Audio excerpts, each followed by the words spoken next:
The Galactic Conquered had grown comfortable with humanity. 300 years had passed since first contact, and in that time, humans had become the galaxy's reliable partners. They traded fairly. They kept their promises. They smiled at everyone and made friends in every corner of known space. They built bridges between species that had hated each other for. They worked in environments that would kill most other beings, and they did it without complaint. The younger species sometimes forgot why Earth carried a Category 7 classification. They saw human diplomats in fine clothes, human traders laughing over drinks, human engineers solving problems with patient hands. They did not see danger. They saw useful allies who happened to come from a slightly difficult planet. Ambassador of the hegemony had never forgotten. His species came from a Category 4 world, a place of volcanic heat and poison air where only the strong survived. There were apex predators. They had claws that could tear through metal, venom that could stop a heart in seconds, and thermal vision that let them hunt in total darkness. For thousands of years, they had been the most feared warriors in their sector of space. Then the humans arrived, and suddenly everyone talked about Earth like it was something special. Hated it. He hated the way other species looked at humans with respect. He hated the way humans were invited to every important meeting. He hated the way his own people had started to treat these soft, scaleless, clawless creatures as equals. It was time, he decided, to remind the galaxy of the truth. Humans were not special. They were simply lucky. They had arrived at the right time, made the right friends, and fooled everyone into thinking they belonged at the table with real predators. So proposed the first Galactic Survival Exhibition. The idea was simple. Representatives from all major species would gather on a neutral moon, in a wilderness preserve designed to test survival capabilities. They would demonstrate their skills for the diplomatic corps. They would show what real could do. Everyone understood the true purpose. Would humiliate the humans, prove that they were the galaxy's true apex species, and use that victory to renegotiate trade agreements that had favored humanity for too long.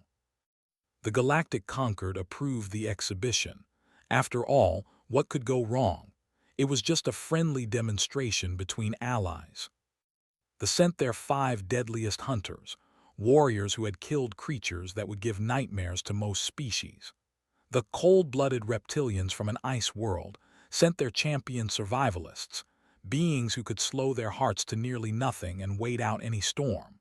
The Vox, amphibious predators with the ability to regrow lost limbs, sent their most decorated soldiers. The humans sent 3 representatives. When first saw the human delegation, he thought there had been some mistake. He checked the manifest twice, then checked it again. 3 humans, that was all.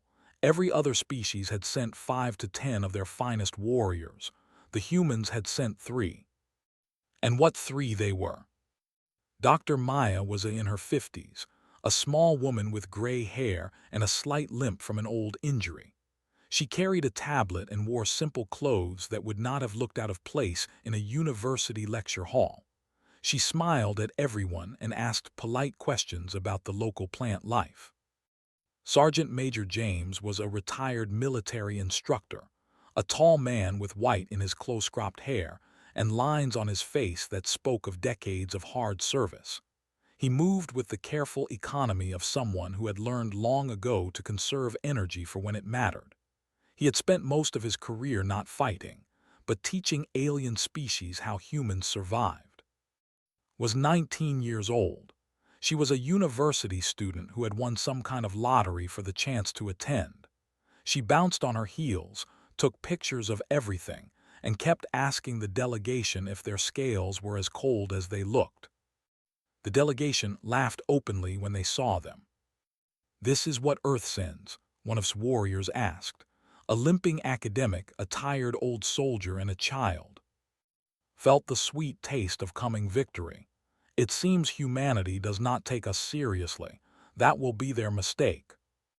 The exhibition began the next morning.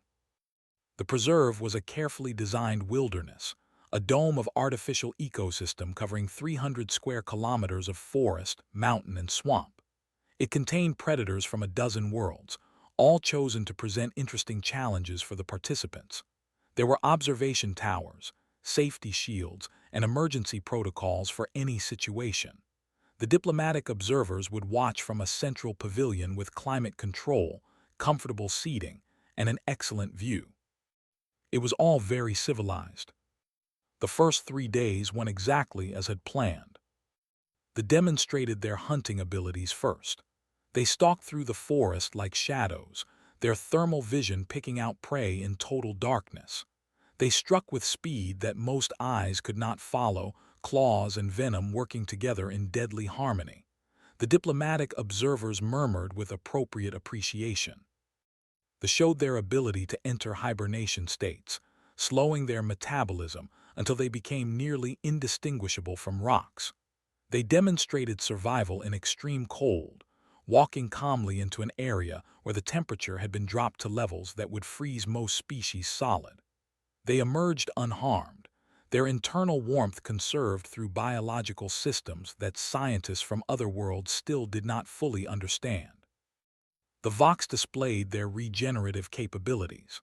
One of their warriors allowed a small predator to bite off 2 of his fingers, then held up his hand to show the observers as new digits grew back over the following hours. They also demonstrated their resistance to toxins, consuming poisons that would have killed a warrior in seconds. Then it was humanity's turn. Doctor gave a presentation on endurance running. She explained how human ancestors had hunted by simply following their prey until it collapsed from exhaustion. The humans were not faster than their prey, she said. They were not stronger. They simply did not stop. The observers were politely confused. Several species were faster than humans. What was impressive about chasing something until it got tired? Sergeant Major demonstrated basic tool making, creating a cutting implement from a rock and a stick. The observers found it quaint. Every civilized species had moved past such primitive technology thousands of years ago. Why would anyone need to know how to make a stone knife? Did something the judges called pattern recognition. She walked through a section of forest and pointed out which plants were edible, which were poisonous, and which could be used for medicine. She did this without any scanning equipment, relying only on shapes and colors and what she called a feeling. The delegation did not bother to hide their amusement. This was what humans considered survival skills: recognizing plants, making tools from rocks, running for a long time. Was so pleased with how things were going that he almost missed the warning signs. Doctor did not seem embarrassed by her presentation. She answered questions with the calm patience of someone who knew something others did not. Sergeant Major watched the other delegations with eyes that seemed to be measuring, calculating, filing information away for later use. Even Young, for all her bouncing enthusiasm, had moments where her gaze went sharp and focused, but was too busy enjoying his victory to pay attention. On the 4th day, everything changed. It started with a small alarm, a containment failure in the predator management system. Nothing to worry about, the preserve administrators said. They would have it fixed within the hour. Then the safety shields failed. Then the communications went dark. Then the screams began. The predators that had been meant for controlled demonstrations were loose, not the small, manageable ones used for the toxin and regeneration displays. The apex predators, creatures that had been brought to the preserve specifically because they were dangerous enough to challenge any species, creatures that had never been meant to roam free while observers were present. The diplomatic pavilion still had power, but its life support was failing. The climate control systems were damaged. The emergency exits were blocked by debris from an explosion that no one had heard coming. And outside, in the artificial night of the failed dome, things were hunting. Watched the chaos unfold on the failing monitors. His warriors were already dead. One had been taken in the first minutes, dragged into the darkness by something too fast to see. Another had tried to make a stand and been overwhelmed by creatures that attacked from 3 directions at once. The remaining 3 were fighting a losing battle near the eastern perimeter. They were entering hibernation, slowing their metabolisms to conserve resources and hope the danger passed. The Vox were assessing their numbers, quietly deciding which of their warriors were expendable enough to sacrifice as rear guards while the others escaped. And the humans. Finally looked at the humans and felt something cold settle in his chest. Dr. Maya had stopped smiling. She stood in the center of the pavilion with her tablet in one hand and a look on her face that had never seen before. It was not fear. It was not panic. It was something older and harder, something that spoke of ancient nights on a world that had tried to kill her ancestors every single day. Sergeant Major had produced a small notebook, physical paper that several species had never seen, and was sketching the pavilion layout with quick, precise strokes. His eyes moved constantly, tracking exits, assessing terrain, calculating angles that meant nothing to. Was pulling apart a decorative fixture with her bare hands, her bouncing enthusiasm gone, replaced by focused intensity. Pieces that should not have fit together were somehow becoming something new in her grip. The humans were not panicking. They were not fighting among themselves for leadership. They were not calculating who to sacrifice. They were planning. And as watched, he finally understood what the classification had really meant. He understood why Earth was listed as Category 7. He understood why his ancestors had been warned about humans, and why those warnings had been ignored for so long. They were dangerous because of what they were born to be. Humans were dangerous because of what they chose to become. The old soldier looked up from his notebook and Met's eyes. There was no anger in his gaze, no fear, just a calm assessment and a simple question. Do you want to survive this? Nodded. Then do exactly what we say. The humans began to give orders, and the apex predators of a dozen worlds found themselves following. Dr. Maya had seen worse situations. That was the first thought that went through her mind as she assessed the failing pavilion, the panicking diplomats, and the darkness outside full of hunting creatures. She had done field work on 3 Category 6 worlds. She had survived a shuttle crash on a moon with no atmosphere. She had once spent 42 hours in a cave system with a broken leg and a failing oxygen supply, solving problems one at a time until rescue arrived. This was bad, but it was not impossible. James, she said, her voice carrying the calm authority of someone who had spent decades managing crises. What do we have? Sergeant Major did not look up from his notebook. 37 survivors including us. 12, 8, 9 Vox, 5 diplomatic staff from various species, 3 humans. The pavilion has structural integrity for another 6 to 8 hours, maybe less if something big hits it. Life support is failing. Power is at 40% and dropping. We have no communications, no weapons, and no clear exit route. The young woman had finished dismantling the decorative fixture and was now working on a section of railing. Her hands moved with surprising skill, finding weak points, applying pressure in exactly the right places. I can make tools. Give me an hour and access to the maintenance closet, and I can make weapons too. Nothing fancy but functional. Nodded. This was why she had requested specifically when the selection committee had asked for recommendations. The girl's academic records were unremarkable, but her practical scores were off the charts. She could build anything from nothing. She could see solutions where others saw only problems. The maintenance closet is past the eastern corridor, said. That area is exposed to outside access. I know, his voice was steady. I'll need an escort. Ambassador pushed through the crowd of confused diplomats, his remaining warriors at his back. What is happening? What are you doing? Turned to face him. There was taller than her by a full meter, with claws that could open her throat in a single swipe. 3 days ago, he had looked at her with barely concealed contempt. Now his eyes held something different, something that might have been the beginning of respect. "We are surviving," said. "That is what humans do.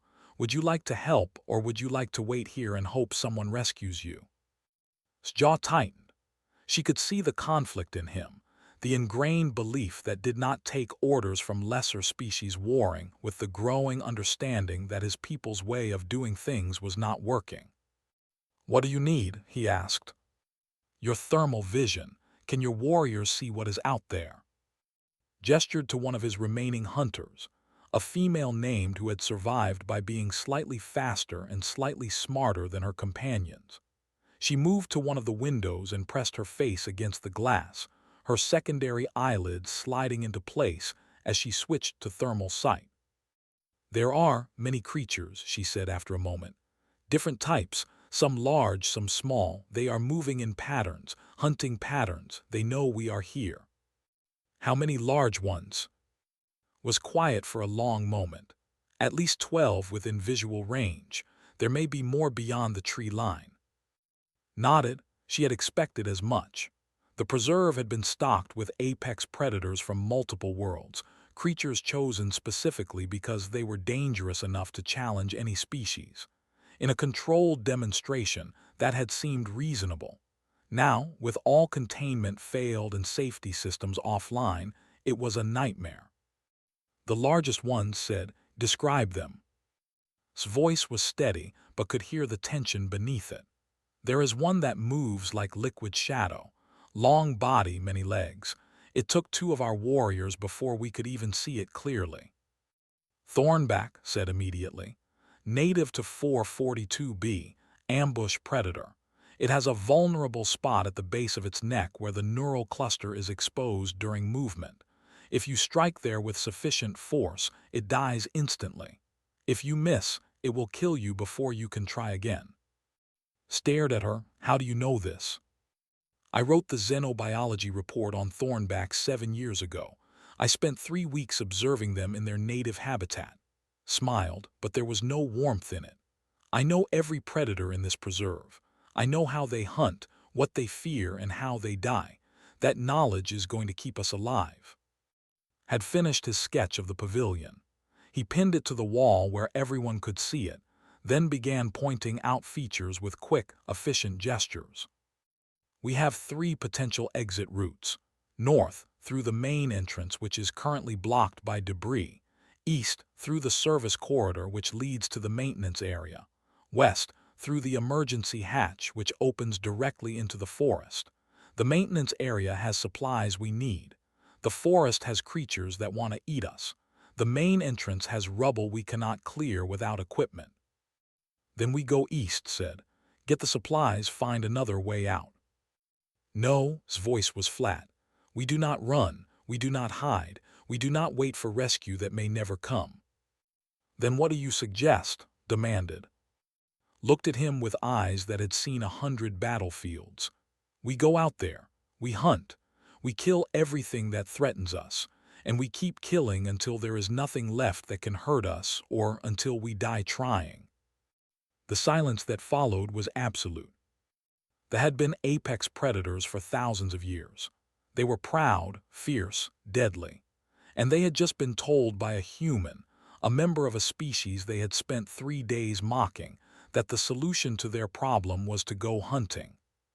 "You are insane," said finally. "No," shook his head. "I am human. There is a difference, though I understand the confusion." Stepped forward, placing herself between and the. "Listen to me carefully.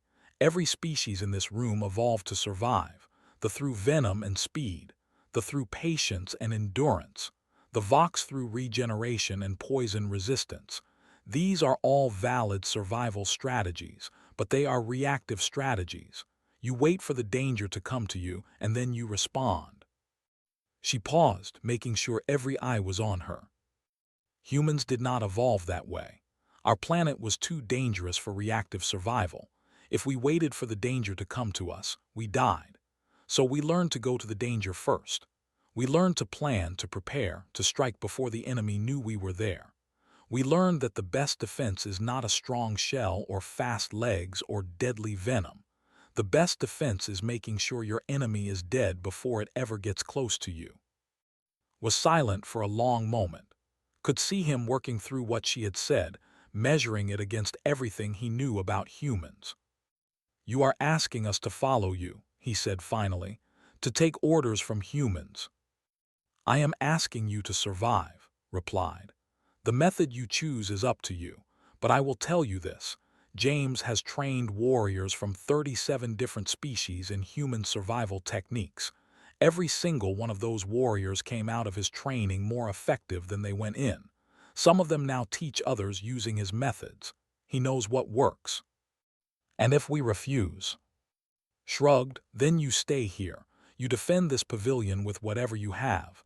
You wait for rescue. Maybe it comes in time, maybe it does not. That is your choice. She turned away from and addressed the room. In 1 hour, I will lead a team to the maintenance area to gather supplies. In 2 hours, Sergeant Major will lead a hunting party to eliminate the thornback that killed your warriors. In 3 hours, we will begin systematic clearance of threats in the surrounding area. Anyone who wants to participate is welcome. Anyone who does not can stay here and hope for the best. No one said anything. Nodded too, who had gathered her improvised materials into a bag she had made from torn fabric. The two of them walked to the eastern corridor, falling into step behind them. They had gone maybe 10 meters when his voice stopped them. Wait. Turned. The ambassador stood in the center of the pavilion, his warriors gathered around him. The Vox had stopped their calculations of who to sacrifice. They were pulling themselves out of their hibernation preparations. Every eye was on. We will follow, he said. Show us what humans can do. Smiled, and this time there was warmth in it. Stay close, watch everything, and when I give an order, do not question it. Question later when we are all alive, agreed. Nodded. Then let us begin. The first hunt started 20 minutes later. By the end of the day, the survivors had killed 3 thornbacks, secured the maintenance area, and established a perimeter that nothing had managed to breach. And in the darkness of the failed dome, the predators of a dozen worlds began to learn something that their ancestors had known and forgotten. Humans were not prey. Humans were something far more dangerous. They were hunters who never stopped. They were planners who saw 3 moves ahead. They were builders who could make weapons from nothing. They were Earth's children, and Earth had taught them well. By the 5th day, the survivors had stopped thinking of themselves as separate species. Dr. Maya had organized them into work crews based on capability rather than origin. They, with their thermal vision, served as scouts and sentries. They could see threats coming from hundreds of meters away, in total darkness or blinding light. They, with their ability to slow their metabolisms and work in extreme temperatures, had taken charge of repairing the climate control systems. They worked in areas too hot or too cold for other species, patient and steady, bringing dead systems back to life piece by piece. The Vox had discovered a new purpose for their regeneration. When the hunting parties went out, they served as frontline fighters, absorbing wounds that would have killed anyone else and healing within hours. They called it acceptable damage in their flat, practical way. The humans called it heroic, which seemed to confuse them. And the humans did everything else. Sergeant Major led the hunting parties. He had developed a rotation system that kept fresh fighters in the field while exhausted ones rested and recovered. He taught the other species how to move quietly, how to read tracks, how to anticipate where prey would run when pressured. He taught them the patience of the long hunt, the willingness to follow a target for hours or days until it made a mistake. The thornbacks fell one by one. Other predators followed. Some fled the area entirely, driven away by the systematic pressure of hunters who never stopped, never rested, never gave them a moment of peace. Had turned the maintenance area into a workshop. She built weapons from scavenged materials, simple but effective, spears with sharpened metal tips, clubs weighted with dense components from broken machinery. slings that could hurl stones with surprising accuracy. She also built snares, traps, early warning systems from salvaged sensors and creative wiring. But it was Doctor who held everything together. She had established a command post in the center of the pavilion, where she tracked every hunting party, every repair crew, every supply run. She knew where everyone was at all times. She knew what resources they had and what they needed. She solved problems before they became crises, moving people and materials with the calm efficiency of someone conducting a very complicated orchestra. The diplomatic staff from other species watched her with something approaching awe. They had seen their leaders panic, argue, and freeze in the face of danger. They had never seen anyone simply take charge and start fixing things, one problem at a time, without drama or hesitation. "How does she do it?" one of them asked, a young who had been sent to observe the exhibition as part of his diplomatic training. The hunter, who had become one of his most trusted scouts, considered the question carefully. "I asked her the same thing. She said it was something called project management. I think it is a form of human combat training." The looked confused. "Combat training?"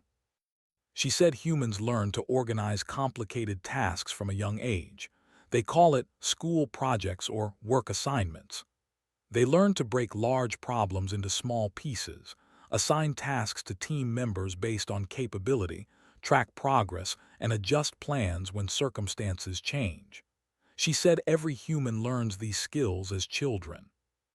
Paused, her thermal vision catching movement in the distance. She watched it for a moment, confirmed it was a hunting party returning with their kill, then continued. "I think humans have been fighting wars all their lives. Not wars with weapons, but wars with chaos. They learn to impose order on disorder. They learn to make things work that should not work. They learn to survive by planning and adapting and never, ever giving up." There was silence for a long moment. "I think I understand why they are frightening now." Nodded, "As do I." On the sixth day, they established contact with the outside world.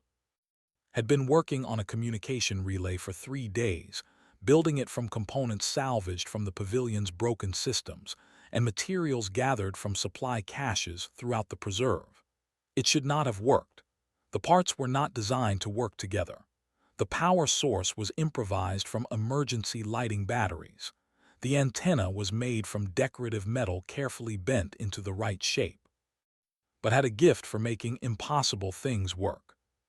When the relay finally sputtered to life, broadcasting a distress signal on Galactic Concord emergency frequencies, there was a moment of stunned silence. Then cheering, raw and relieved, from every species in the pavilion. Doctor allowed the celebration to continue for exactly 5 minutes. Then she called everyone back to work. "We have contact," she said, "but rescue is not here yet. The signal will tell them where we are and that we are alive. It will not protect us from the creatures still out there. We continue as planned until the rescue ships actually arrive." Some of the survivors grumbled, but they obeyed. They had learned over the past 6 days that was usually right, and that following her instructions kept them alive. Watched her restore order with a single sentence, and felt something he had never expected to feel toward a human: genuine respect.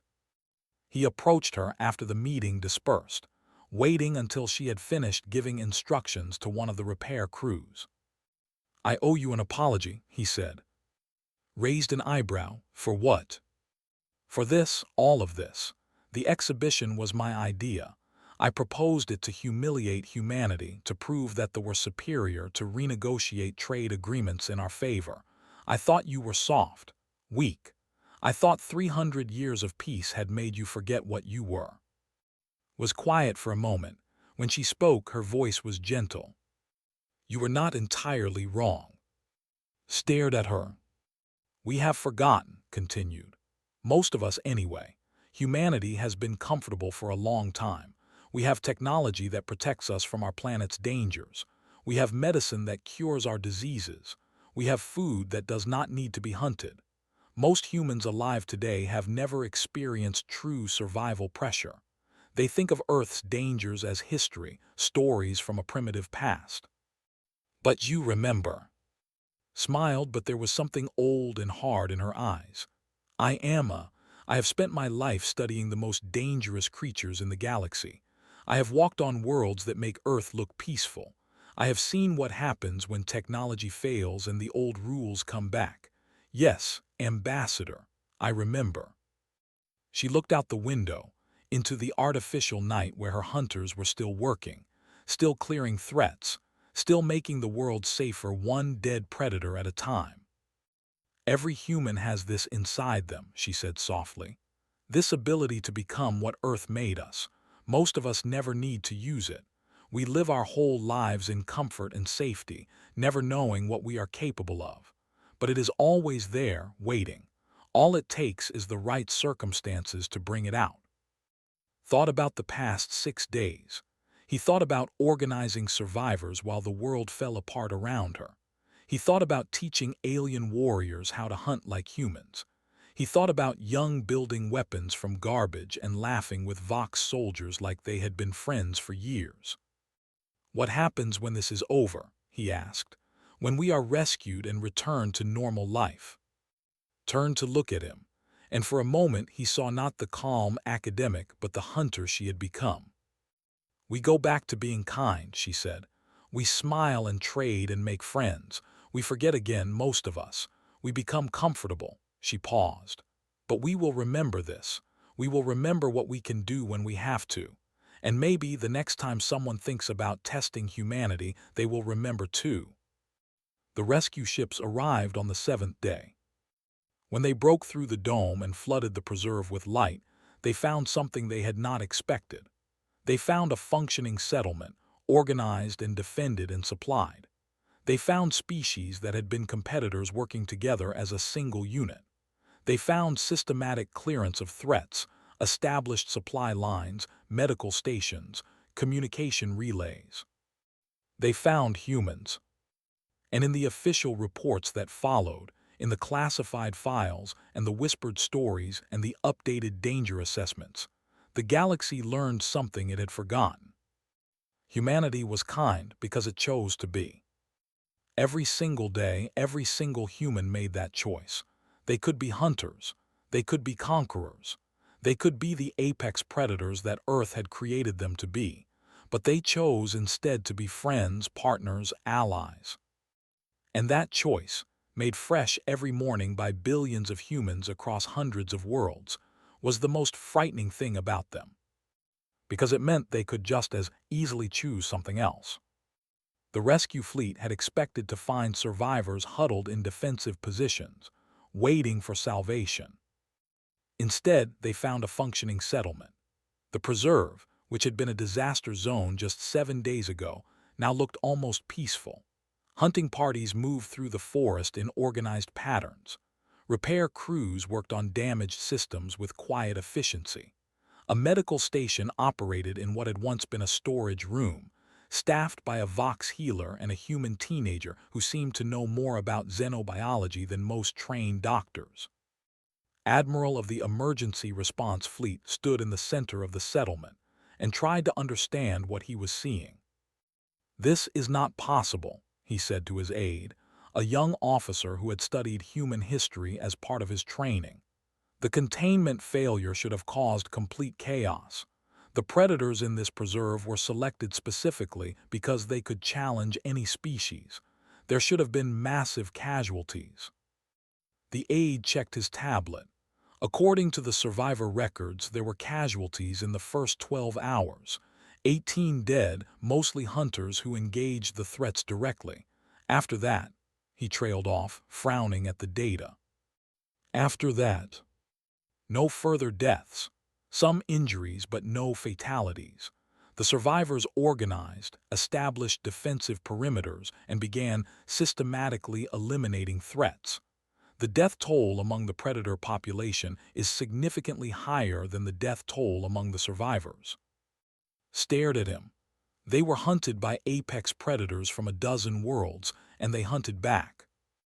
"It appears so, sir."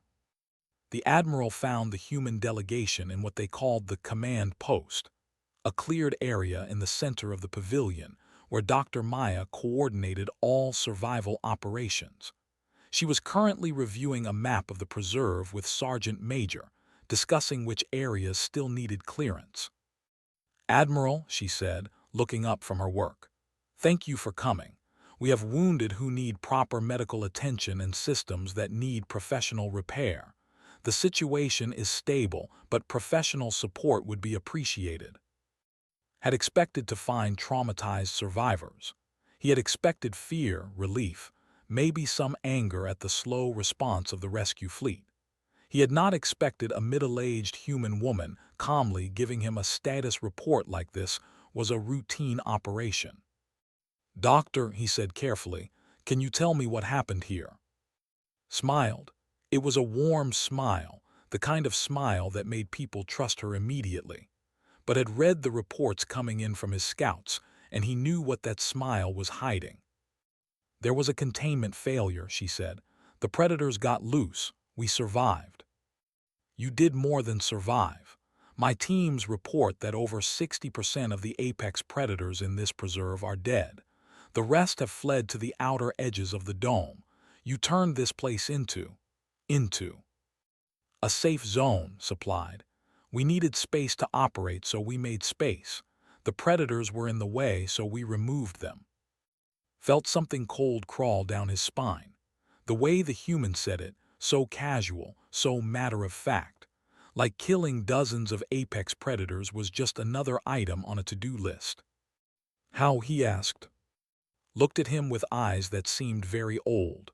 "We hunted them. That is what humans do when something threatens us. We do not run. We do not hide. We hunt. We keep hunting until the threat is gone or we are. In this case, the threat is mostly gone." The admiral turned to his aide. "Get me the full survivor reports. I want to know everything that happened here, every detail. And get a message to the Galactic Concord. Tell them we need to update the human threat assessment." Over the next several hours, conducted interviews with survivors from every species. The stories were remarkably consistent and remarkably disturbing.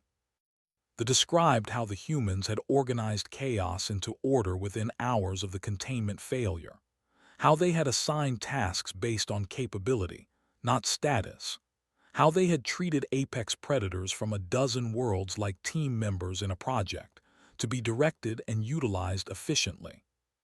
"They did not dominate us," told him. "They did not threaten or intimidate, they simply took charge, and we followed because following them kept us alive." They spoke of the humans' endurance, how they worked for hours without rest, then rested efficiently and returned to work immediately, how they never seemed to lose hope, no matter how bad the situation became, how they planned 3 moves ahead, anticipating problems before they occurred. "I have seen patient hunters before," one survivalist said. "My people are known for patience, but the humans are not patient in the way we are. They do not wait for things to happen. They are patient while making things happen. It is a different kind of patience, a more dangerous kind." The Vox were perhaps the most affected. Their culture valued sacrifice, the willingness to give one's life for the group. They had expected to lose many warriors protecting the weaker survivors. Instead, the humans had refused to let anyone die. "The older human, the soldier," one Vox warrior said. "He told me that losing soldiers was failure, not victory. He said a good commander brings everyone home. I asked him what he did when that was not possible," he said. The warrior paused, seeming uncertain how to translate the concept. "He said he made it possible. He said humans did not accept impossibility." Found ambassador standing alone at the edge of the settlement, watching the rescue operations with an expression the admiral could not read. Ambassador said, "I understand you organized this exhibition. Can you tell me what you were trying to accomplish?" Was silent for a long moment. When he spoke, his voice was quiet, thoughtful. "I wanted to remind the galaxy why Earth was feared. I wanted to prove that humans were not special, that they were simply lucky to have arrived at the right time. I wanted to humiliate them and restore them to our rightful place as the premier species. And now, turn to look at him. Now I understand that I succeeded. I reminded the galaxy why Earth was feared. I reminded everyone, including myself, what humans are capable of. I simply did not expect the reminder to be so comprehensive. What do you mean? Look at them. Gestured to the settlement where humans were working alongside aliens, organizing the evacuation, ensuring everyone got the care they needed. They saved us, not just the humans among us, but all of us. They organized us, led us, protected us. They could have let us die. They could have prioritized their own survival. Instead, they treated us as their people, their responsibility. They hunted for us, built for us, bled for us. He paused, and when he continued, his voice was very soft. That is what makes them terrifying, Admiral, not their ability to kill. Any species can kill. It is their ability to care. They care about everyone. They see every being as worth protecting. And when something threatens the beings they care about, they become something ancient and terrible, something that does not stop until the threat is eliminated. Thought about this. You are saying humans are dangerous because they are kind. I am saying humans are kind because they choose to be, and any species that chooses to be something can choose to be something else. Today, they chose to be our protectors, but if we ever give them reason to choose differently, shook his head, I hope we never find out what they would become. The evacuation took most of the day. The wounded were transported to the fleet's medical ships. The survivors were given food, clean clothes, and comfortable quarters. Official reports were filed, preliminary assessments were made, and the first messages were sent to the Galactic Concord describing what had happened. Doctor was one of the last to leave the preserve. She stood at the edge of the settlement she had built, looking out at the forest where her hunters had worked, the systems her teams had repaired, the defenses her people had established. Sergeant Major found her there. "Time to go, Doctor." Nodded slowly. She trailed off, struggling to find words. "You do not want to leave." It sounds strange, does it not? 7 days ago, this was a nightmare. We were trapped, surrounded, fighting for our lives. And now, she gestured at the empty settlement. Now it feels like home, like something we built together. Stood beside her, looking at the same view. That is what humans do. We make homes in hostile places. We claim territory and defend it. We build community from chaos. Is that what we are, builders? Among other things, smiled. We are also survivors, hunters, planners, dreamers. We are whatever we need to be. That is the human gift. We adapt. We change. We become what the situation requires. Was quiet for a moment. The Admiral asked me what happened here. I told him we survived. That is the truth. Not the whole truth. Turned to look at him. We did not just survive, James. We dominated. We took a disaster and turned it into a demonstration of everything humans can do. Every species in that pavilion will remember what they saw. They will tell others. The story will spread. Is that a bad thing? Considered the question carefully. I do not know. For 300 years, humanity has worked to be seen as partners, not threats. We have been diplomats and traders and friends. We have tried to make the galaxy trust us. And now they will remember what we are, sighed. Not just what we choose to be, what we are capable of.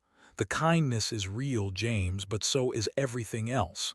The hunting, the planning, the refusal to stop, all of it. Nodded. Perhaps that is not entirely bad. Perhaps a little fear is healthy. Perhaps they should remember that human friendship is a choice, not a weakness. Looked at him for a long moment, then smiled. It was a different smile than the one she showed to diplomats and allies. It was older, sharper, more honest. Perhaps, she said, perhaps you are right. They walked to the transport together, leaving the settlement behind. Behind them, the dome lights flickered and failed, plunging the preserve into darkness. The remaining predators, the ones who had survived the human hunters, began to creep back into territories they had abandoned days ago. They found them empty, the humans were gone, the danger had passed. But in the darkness, in the instincts encoded over millions of years of evolution, the predators remembered. They remembered the hunters who had come out of nowhere, armed with primitive weapons, relentless and patient. They remembered the fear. And across the galaxy, in council chambers and military academies and quiet conversations between old friends, the story spread. The story of an exhibition that went wrong, and the humans who turned it into a showcase of everything they could be. Some called it a warning, some called it a reminder, some called it exactly what Ambassador had intended all along, proof that Earth was feared for a reason. But to the humans who had lived it, it was simpler than that. It was Tuesday. They had survived as humans always survived. They had protected the people in their care. They had done what needed to be done, no more and no less. And when it was over, they had gone home to their families, their jobs, their comfortable lives. They had chosen to be kind again. And that choice, renewed every single day by billions of humans across hundreds of worlds, remained the most remarkable thing about them. The galaxy looked at humanity with new eyes. Some saw threat. Some saw opportunity. Some saw partners who had proven themselves more valuable than anyone had imagined. But everyone saw the truth now. Humanity was kind because it chose to be. And in that choice, made fresh every morning, lay both the greatest hope and the greatest fear the galaxy had ever known. They wanted a showcase. They watched the species recall why Earth was feared. And the galaxy remembered, at last, what it meant to share the stars with the children of a Category 7 world.